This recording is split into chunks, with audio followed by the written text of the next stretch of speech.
Hello, good morning student.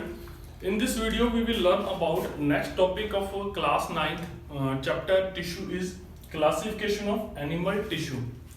तो इस video के अंदर अपने एनिमल टिश्यू के बारे में बात करेंगे, उसके क्लासिफिकेशन के बारे में बात करेंगे। इससे प्रीवियस जो वीडियो थी वो हमारी प्लांट टिश्यू के क्लासिफिकेशन पर थी। तो अपने बात कर लेते हैं कि क्लासिफिकेशन किसे बोलते हैं। किसी भी ऑर्गेनिज्म को या फिर ग्रुप में कोई चीज है उसे उनकी सिमिलरिटी या डिसिमिलरिटी के बेस पर एक सेपरेट ग्रुप के अंदर रखना, उसे क्या बोलते हैं, अपने क्लासिफिकेशन बोलते हैं।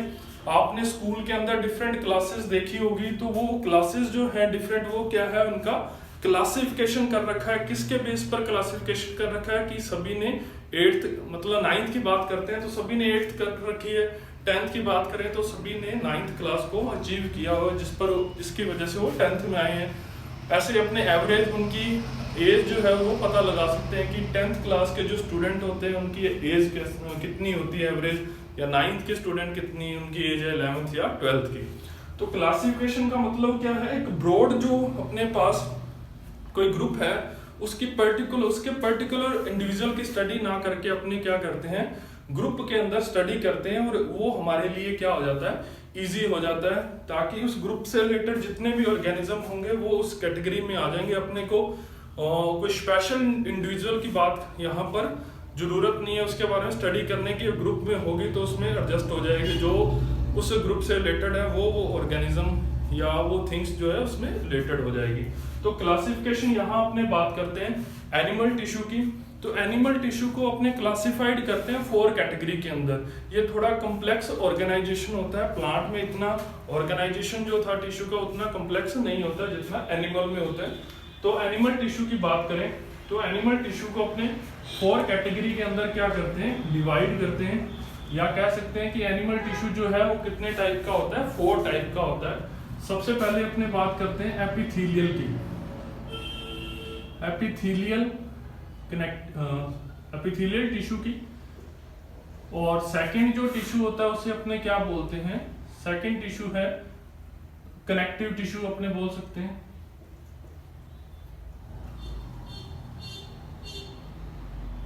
Connective tissue. थर्ड जो है उसे अपने बोलेंगे muscular tissue. Yes, muscular tissue के बारे में तो सभी को पता है कि मस्कुलर टिश्यू किससे मिलकर बना होता है, मसल से मिलकर बना होता है मस्कुलर टिश्यू। और फोर्थ जो है मोस्ट इंपोर्टेंट टिश्यू है जिसे अपने क्या बोलते हैं, नर्वस टिश्यू। कौन सा टिश्यू होता है, कौन सा टिश्यू है, नर्वस टिश्यू। तो 4 कैटेगरी होगी, epithelial tissue, connective tissue, muscular tissue और नर्वस टिश्यू। तो ऐसे ही एपिथेलियल टिश्यू को भी अपने 5 कैटेगरी के अंदर क्या करते हैं, डिवाइड करते हैं। तो वो 5 कैटेगरी कौन कौन सी अपने देख लेते हैं। एक तो है स्क्वेमस एपिथेलियल टिश्यू। सेकंड अपने बात कर लेते हैं कुबॉइडल। थर्ड अपने बात करते हैं कोलमनर। फोर्थ अपने बात करेंगे सीलिएटेड। और फिफ्थ अपने बात करते हैं ग्लैंडुलर की। तो 5 कौन से हो गए, squamous epithelial tissue, cuboidal epithelial tissue, columnar epithelial tissue, glandular epithelial tissue और ciliated epithelial tissue. Squamous epithelial tissue तो क्या होता है, एक फ्लैट लेयर से मिलकर बना होता है, जो कवरिंग का प्रोटेक्शन इसका वर्क होता है।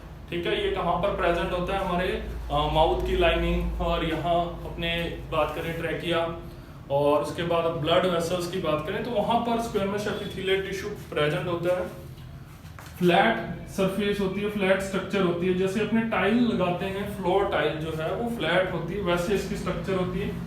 कुबॉइडल की बात करें, कुबॉइडल और कोलमनर, कुबॉइडल में जो सेल होगी वो क्यूब लाइक स्ट्रक्चर होती है, और मिडल में क्या होता है, न्यूक्लियस प्रेजेंट होता है।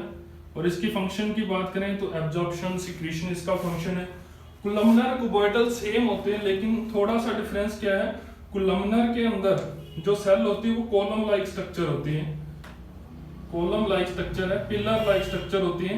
और याद रखना इसमें जो न्यूक्लियस होता है वो इसके बॉटम सरफेस पर होता है। ये कई बार नीट के एग्जाम के अंदर पूछा हुआ है, ठीक है। और सीलिएटेड का मतलब इसी क्यूबॉइडल या कोलमनर सेल के ऊपर अगर क्या है हेयर लाइक स्ट्रक्चर प्रेजेंट होता है, ये रेस्पिरेटरी ट्रैक्ट के अंदर है, तो उसको अपने क्या बोलते हैं, सीलिएटेड कोलमनर एपिथेलियल टिश्यू बोलते हैं, ठीक है। क्लियर। ये ट्यूब लाइक, ये कॉलम लाइक स्ट्रक्चर, इसमें सीलिया ये प्रेजेंट होता है। ग्लैंडुलर क्या है, ये क्या ग्लैंड में चेंज हो जाती है जब ये क्यूबॉइडल या कोलमनर जो है वो ग्लैंड्स में चेंज हो जाती है, यानी कि ग्लैंड का वर्क क्या है, जो हार्मोन्स या फिर एंजाइम को रिलीज करता है, तो उसे अपने ग्लैंडुलर बोलते हैं। क्लियर। नेक्स्ट अपने बात करते हैं कनेक्टिव टिश्यू की। तो कनेक्टिव टिश्यू और फर्दर 5 टाइप में अपने इसको क्या करते हैं, कैटेगराइज करते हैं। फर्स्ट अपने बात करें areolar, areolar connective tissue. Second अपने बात करें dense regular connective tissue, dense regular connective tissue. Third अपने बात करें एडिपोज कनेक्टिव टिश्यू। और फोर्थ अपने बात करें skeleton, skeleton adipose connective tissue, skeleton connective tissue. और एक जो है वो आपका कौन सा है, लिक्विड कनेक्टिव टिश्यू। वो अपने थोड़ा सा इधर ले लेते हैं, इधर liquid connective tissue. Areolar connective tissue का मतलब, एरोलर का मतलब रोल करता है, किसको रोल करके रखेगा, ये जो है हमारी स्किन और मसल्स के बीच में क्या है प्रेजेंट होता है, यानी कि जो मसल्स को स्किन के साथ जोड़ता है और ऑर्गन्स को कवर करने का काम करता है, एरोलर रोल करता है। डेंस रेगुलर, इस पर क्वेश्चन आता है। डेंस रेगुलर को 2 पार्ट में डिवाइड करते हैं, एक तो टेंडन और दूसरा जो है वो है लिगामेंट। टेंडन की बात करें और लिगामेंट की बात करें, लिगामेंट प्रेजेंट होता है 2 बोन, ये अपनी जो बोन है ह्यूमरस और रेडियस अल्ला, उन बोन के बीच में जो क्या प्रेजेंट होता है, लिगामेंट होता है जो स्ट्रेच हो जाता है, यानी कि ये क्या प्रेजेंट होता है, bone, bone and bone, ligament. और टेंडन की बात करें, ये जो है वो बोन को किसके साथ जोड़ता है, मसल्स के साथ, बोन को अटैच करेगा किसके साथ, मसल्स के साथ। ये स्किन और बोन के बीच में होता है, ये बोन और मसल्स के बीच, और ये बोन और बोन के बीच में लिगामेंट प्रेजेंट होता है। टेंडन की जो इलास्टिसिटी है वो कम होती है as compared to the ligament, ligament की इलास्टिसिटी थोड़ी ज्यादा होती है, आप देख सकते हो। तो लिगामेंट 2 बोन के बीच में प्रेजेंट होते हैं। एडिपोज की बात करें तो एडिपोज के अंदर, एडिपोज में बात करें एडिपोसाइट, एडिपोसाइट सेल्स होती हैं जो क्या करती है, फैट का स्टोरेज करती है, फैट स्टोरेज करती है, ऑर्गन को इलेक्ट्रिक शॉक से क्या करती है, बचाती है, ठीक है। जो किडनी होगी अपनी या हार्ट हो गया तो उनको क्या करेगी, जो शॉक है उससे प्रिवेंट करेगी। स्केलेटन की बात करते हैं तो स्केलेटन जो है 2 पार्ट में इसे डिवाइड करते हैं, एक तो होता है बोन और दूसरा जो होता है उसे क्या बोलते हैं, कार्टिलेज। बोन की बात करें, कार्टिलेज की बात करें तो बोन हार्ड पार्ट होता है, कार्टिलेज कैसा होता है, सॉफ्ट पार्ट होता है, ठीक है। और कैल्शियम एंड फॉस्फेट से मिलकर बनी होती है बोन। कॉन्ड्रियोसाइट सेल्स प्रेजेंट होती है किसके अंदर, कार्टिलेज के अंदर। और कार्टिलेज प्रेजेंट कहाँ होता है, नोज की टिप में, ईयर पिन्ना में, या ट्रैकिया के अंदर सी शेप की रिंग होती है, या फ्लोटिंग रिप होती है लास्ट की, जो 11 और 12 पेयर में जो अपने क्या है जो रिब है वो किससे मिलकर बनी होती है, कार्टिलेज से मिलकर बनी होती है। और लास्ट जो है लिक्विड कनेक्टिव टिश्यू की बात करें तो ये किससे मिलकर बना होता है, ये मिलकर बना होता है ब्लड और लिम्फ से मिलकर बना होता है, ब्लड एंड लिम्फ। तो ब्लड के बारे में पता है, blood is a liquid connective tissue that flow in blood vessels. Blood क्या है, रेड कलर का सब्सटेंस है, लिक्विड कनेक्टिव टिश्यू है जो ब्लड वेसल्स में फ्लो करता है। ब्लड वेसल्स कौन सी होती है, artery, when and capillaries. Artery के अंदर ऑक्सीजनेटेड ब्लड एंड वेन के अंदर डीऑक्सीजनेटेड ब्लड, और कैपिलरीज के अंदर दोनों टाइप का ब्लड प्रेजेंट होता है। अब लिम्फ क्या बला होती है, जैसे ब्लड सेल्स के अंदर जाता है तो कुछ जो चीजें प्रेशर के साथ सेल से बाहर निकल जाती हैं। जैसे ही ब्लड क्या है सेल में जाता है तो कुछ चीजें जो है वो सेल से बाहर आ जाती है, यानी कि इंटरसेलुलर या सेल के बीच में यहाँ पर प्रेजेंट हो जाती है, तो फॉर्म किसको करती है, लिम्फ को फॉर्म करती है। और लिम्फ को अपने क्या बोलते हैं, टिश्यू फ्लूइड बोलते हैं। यानी कि प्रेशर के साथ ब्लड सेल्स में गया, तो सेल्स में जाने के बाद कुछ चीजें सेल से बाहर निकल आती है, उसे अपने टिश्यू फ्लूइड बोलते हैं। वो क्या कहलाता है, लिम्फ। और ये कलरलेस होता है।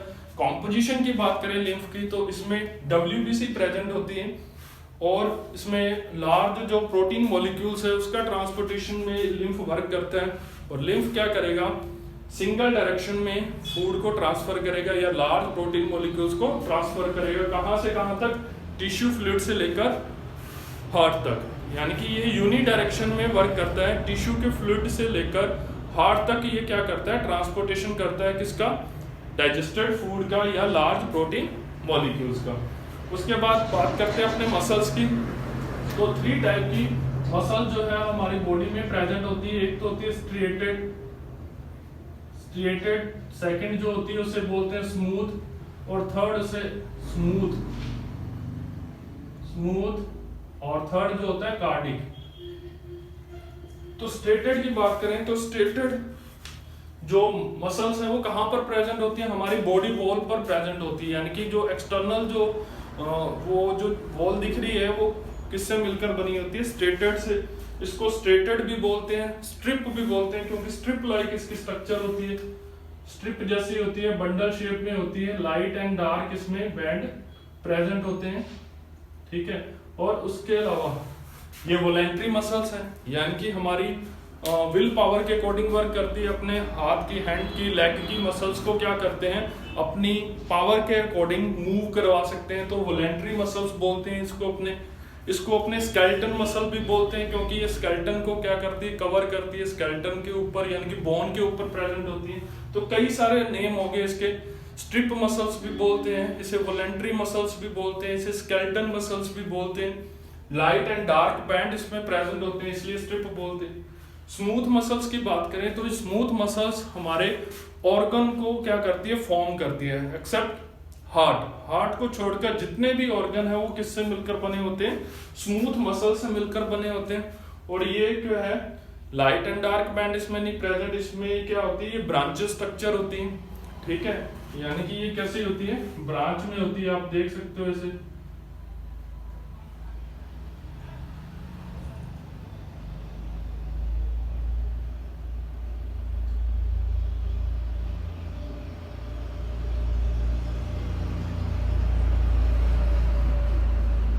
ब्रांच में प्रेजेंट होती है, नॉन वॉलेंट्री होती है, ये हमारी विल पावर के अकॉर्डिंग वर्क नहीं करती कि अपने कहेंगे अभी फूड डाइजेस्ट हो जाए, अभी तो अपने को काम करना है, अभी ना हो फूड डाइजेस्ट, तो ऐसा नहीं है, ये अपने अकॉर्डिंग क्या है, वर्क करती रहती है, ठीक है।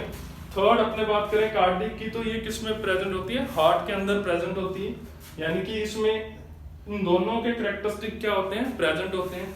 इसके कैरेक्टरिस्टिक क्या है, light and dark band present होते हैं। इसका कैरेक्टरिस्टिक क्या होता है, इनवॉलेंट्री, ठीक है।